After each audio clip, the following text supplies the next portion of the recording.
Ay mga sipag, ng araw po sa ating lahat. So share ko sa inyo mga sipag, yung isang creator po mga sipag, halos na demonetize po ang kanyang Facebook account. Ano ba yung dahilan po mga sipag? Alamin po natin ito mga sipag para maging aware po ang bawat isa po dito po mga sipag, para hindi po tayo magkaroon ng violation o ma-restrict o ma-demonetize po ang ating Facebook account. Para hindi po masayang ang ating effort, pagpupuyat dito sa pag-Facebook po mga sipag, sa pagko-content natin. So alamin natin to, ito si Don Chiris, shoutout pa siya, Don Chiris. So yan yung na-restrict daw po siya for monetization dito sa in-stream ad saka subscription. So dito sa subscription mga kasipag, ma-monetize ka po pag once ka po ay naka 10k followers po mga kasipag dito sa Facebook po mga kasipag. At dito naman po sa in-stream ads, 5k followers at meron po yung mga views, no, minute on viewed na requirements din po na imimit po natin. Kung nakikita nyo po dito mga kasipag, siya po ay halos demonetize. Nag-request po siya ng review po mga kasipag. Hindi ko po siya na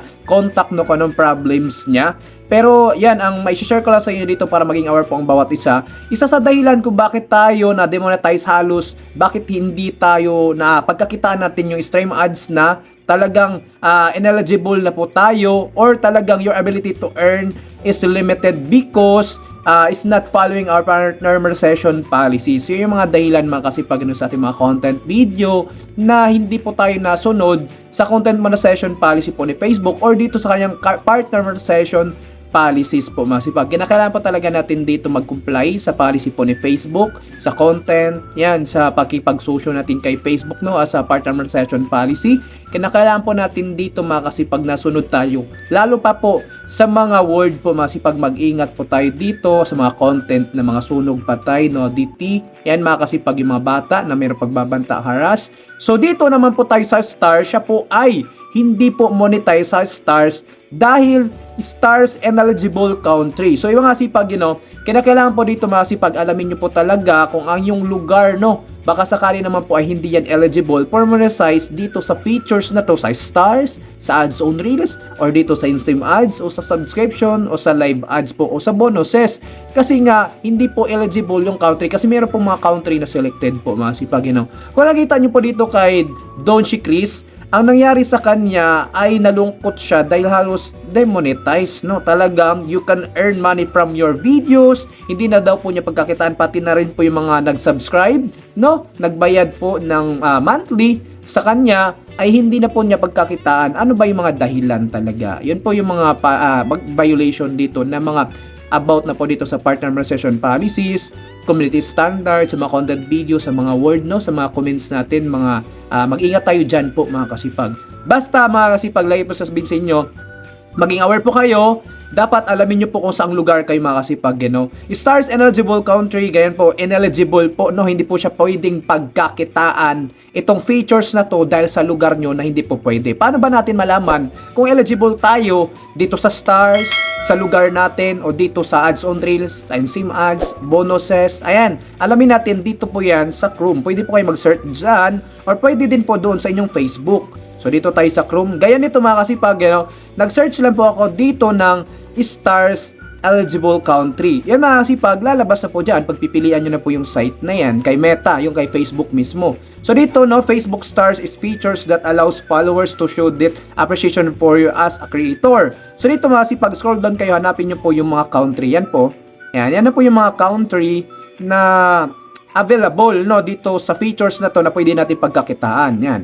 Stars availability. So ito na po yun. Stars currently available for Facebook non-gaming and gaming partners. So ito mga sipag, Algeria, Argentina, Australia, yan, Austria, yan mga sipag, Brazil, Canada. Ang dami po dito mga sipag, check nyo lang po mga sipag, para hindi po talaga kayo magtaka na o bakit hindi kayo pwede na ma-monetize, no. At meron din po dito na kayo po mismo ay masenda ng stars pero hindi po kayo pwede makapag-send ng stars. Meron din po dito. Yan, gaya nito.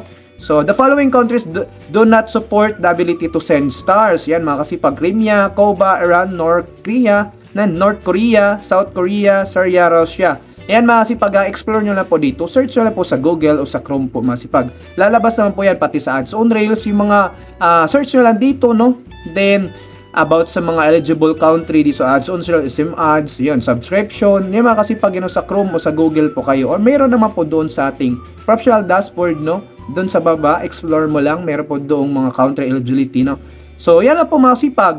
So, maging aware na po kayo dito. So, mga comment ko lang po dito mga sipag kung wala naman po kayo na ilabag po, no? At ikaw po ay halos na demonetize po o na-restrict, pwede po kayo mag-request to review. Yan po si Sir Nom, nag-request review po siya. At make sure nyo lang talaga, no, na wala kayong nailabag. Baka sakali na matuluyan talaga kayo dyan, no? At i-deadma yung appeal nyo, yung pag-request review nyo po. Pag once na nag-review na sila, nadedetect talaga at nadedetect. Magno-notif naman po yan si Facebook, no? Talagang na-confirma talaga, nalabag po talaga ang ating mga content video o yung word na iyon o ano pa bang mga content natin. So, yan may dahilan kasi pwede naman po tayong mag-appeal or mag-request to review, no? Para po pag once na nag-review at maintindihan po ni Facebook at maintindihan mo na rin po kung saan ka nagkamali. Para manotif po ni Facebook na ito po yung nagkaroon ka ng violation para maging aware ka na po sa susunod.